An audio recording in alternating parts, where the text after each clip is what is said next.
জাতীয় সড়কে জমে আছে নোংরা আবর্জনার স্তূপ। বাজার ও ফেরিঘাট নিলামে গাইডলাইন লঙ্ঘনের অভিযোগ কাছাড়ের নরসিংপুরে। জাতীয় সড়কের উপর বসা ব্যবসায়ীদের কাছ থেকে মোটা অঙ্কের তুলা আদায়ের অভিযোগে সম্পূর্ণ নির্বিকার সরকারি আধিকারিকরা। শীঘ্রই বিহিত ব্যবস্থা গ্রহণের দাবি, অন্যথায় বাজার নিলাম স্থগিত রাখার আহ্বান স্থানীয়দের।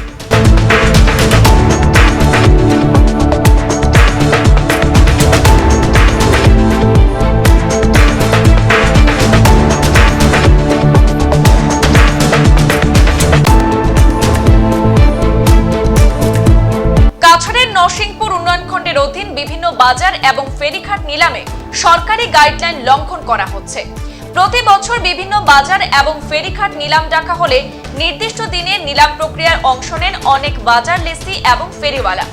লক্ষ লক্ষ টাকা টেন্ডার দিয়ে বাজার ও ফেরিঘাট এক বছরের জন্য রাজস্ব আদায়ের দায়িত্ব পান বাজার লেসি এবং ফেরিওয়ালারা। কিন্তু নরসিংপুরে এই নিলাম প্রক্রিয়ায় যে সরকারি গাইডলাইন রয়েছে তা প্রতিটি ক্ষেত্রে লঙ্ঘন করা হচ্ছে বলে অভিযোগ উঠেছে। ৩০৬ নম্বর শিলচর আইজল জাতীয় সড়কে বসতে হয় একাংশ ব্যবসায়ীদের, আর জাতীয় সড়কের উপর বসা এইসব ব্যবসায়ীদের কাছ থেকে মোটা অঙ্কের তোলা আদায় করে থাকেন বাজার লেসিরা। ভাগা বাজারের যানজট সৃষ্টির মূলেই রয়েছে জাতীয় সড়ক দখল করে বাজার বসা। ভাগা বাজার গ্রামীণ বিকাশ ব্যাংক শাখার পাশে জনবহুল এলাকায় জাতীয় সড়কের উপরে বাজারের সমস্ত নোংরা আবর্জনা দীর্ঘদিন থেকে ফেলা হচ্ছে। এতে পরিবেশ দূষিত হচ্ছে। সরকারি আধিকারিকদের উদাসীনতার জন্য ভাগা বাজারের সরকারি খাস জমি জবরদখল হয়ে গিয়েছে। আবর্জনার পাহাড় জমে উঠেছে। জাতীয় সড়কের উপরে তুলা আদায় হচ্ছে, কিন্তু সরকারি আধিকারিক সম্পূর্ণ নির্বিকার রয়েছেন। ভাগা বাজারে বিভিন্ন অনিয়ম এবং নোংরা পরিবেশের কথা বিভাগীয় আধিকারিকদের কাছে তুলে ধরলে তারা বাজার লেসির উপর দোষ চাপিয়ে দেন। শীঘ্রই এ ব্যাপারে বিহিত ব্যবস্থা গ্রহণের জন্য বিভাগীয় ঊর্ধ্বতন কর্তৃপক্ষের দৃষ্টি আকর্ষণ করছেন সচেতন মহল, অন্যথায় বাজার নিলাম স্থগিত রাখার আহ্বান জানান স্থানীয়রা। আমরা রয়েছি বাগা বাজার, যেটা দক্ষিণ দলাইয়ের প্রাণকেন্দ্র বাজার, সব থেকে বড় যেটা বাজার দক্ষিণ দলাইয়ের বাগা বাজার। এই বাগা বাজার ৩০৬ নম্বর শিলচর আইজল জাতীয় সড়ক পাশে যে বাজার, এই বাজারে যেসব আবর্জনা বা যেসব নোংরা পলিথিন আবর্জনা থেকে শুরু করে এই বাজারের পাশে এই জনবহুল এলাকায়, এখানে অনেক ঘরবাড়ি রয়েছে, পাশেই একটা এলপি স্কুল ১৭৪ নম্বর ইলিয়াস আলী এলপি স্কুল রয়েছে।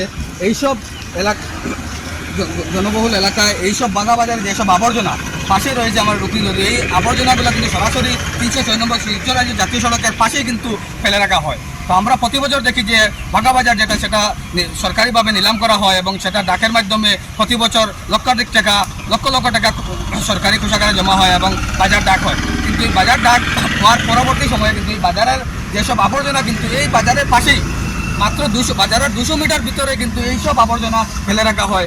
এসব নিয়ে কিন্তু প্রশাসন থেকে শুরু করে বাজার কমিটি বা বাজার লেসি সে সম্পর্কে কোনো হস্তক্ষেপ ওনাদের নেই। এখানে কিন্তু অনেক নোংরা আবর্জনা পড়ে রয়েছে, দীর্ঘদিনের পলিথিন থেকে শুরু করে ন্যূনতম যেসব পচা সামগ্রী যেসব রয়েছে সম্পূর্ণ কিন্তু এখানে ফেলে রাখা হয়েছে।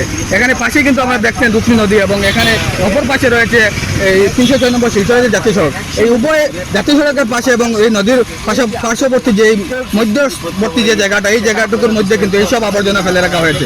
এসব যদিও বাজারের গাইডলাইনে আমরা যতটুকু জানি যে বাজারের গাইডলাইনে রয়েছে যে বাজার থেকে ৫০০ মিটার দূরবর্তী এলাকায় এইসব সামগ্রী সরিয়ে রাখা হবে বা ফেলে রাখা হবে, কিন্তু এইসব বাজারের পাশেই এইসব জিনিস কিন্তু ফেলে রাখা হচ্ছে। যেটা প্রধানমন্ত্রী নরেন্দ্র মোদী স্বচ্ছ ভারত অভিযান বলে উনি যে অভিযান শুরু করেছেন, কিন্তু এখানেই তার যে ব্যাঘাত ঘটছে বা এখানে যে বাজারের মাধ্যমে যে নোংরা পরিবেশ করা হচ্ছে সেটা কিন্তু একটা বাস্তব উদাহরণ এই বাগা বাজারে রয়েছে। তো এই বাগা বাজারে যেটা আবর্জনা নিয়ে আমরা কথা বলছি তো সেটা সে ব্যাপারে কিন্তু আমরা নরসিংপুর উন্নয়ন খণ্ড আধিকারিক যিনি রয়েছেন ওনার সাথে আমরা কথা বলবো। এবং এই যে প্রতি বছর ওনারা বাজার যে নিলাম করেন সেই নিলামের ক্ষেত্রে কিন্তু এই বাজার কিন্তু পরিষ্কার পরিচ্ছন্নতা ওনারা রাখেন না। সেক্ষেত্রে কিন্তু ওনাদের যে গাইডলাইন রয়েছে আমরা সেই গাইডলাইন আমরা জানবো এবং জেনে আমরা পরবর্তীতে এই গাইডলাইন নিয়ে আমরা এই বাজারের যে নিলাম করা হয় সে ব্যাপারে আমরা সম্পূর্ণ তথ্য সহ আমরা আপনাদের সম্মুখে তুলে ধরবো। এবং একটা জিনিস পরিষ্কার সেটা জানা যায় যে বাজারের যেসব আবর্জনা রয়েছে, বাজারের আবর্জনা ফেলার যে একটা ব্যবস্থা থাকবে সেটা কিন্তু একটা নিশ্চিত থাকার দরকার। কিন্তু এই বাগা বাজারে যেটা বাজার বা বাজারে যেসব আবর্জনা সেটা কিন্তু ৬ নম্বর শিলচর আইজল জাতীয় সড়কের পাশে কিন্তু ফেলে রাখা হয়েছে। সেক্ষেত্রে কিন্তু এলাকার যেসব আবহাওয়া প্রদূষিত হচ্ছে বা এখানকার ছাত্ররা যেসব এইসব প্রদূষণের বা এইসব নোংরা আবর্জনার দূষিত হচ্ছে, সেক্ষেত্রে কিন্তু অনেক ছাত্ররা কিন্তু রোগের শিকার হচ্ছে। সংবাদ এই পর্যন্তই, ফিরছি পরবর্তী অন্যান্য আপডেট নিয়ে, সাথে থাকুন। ধন্যবাদ।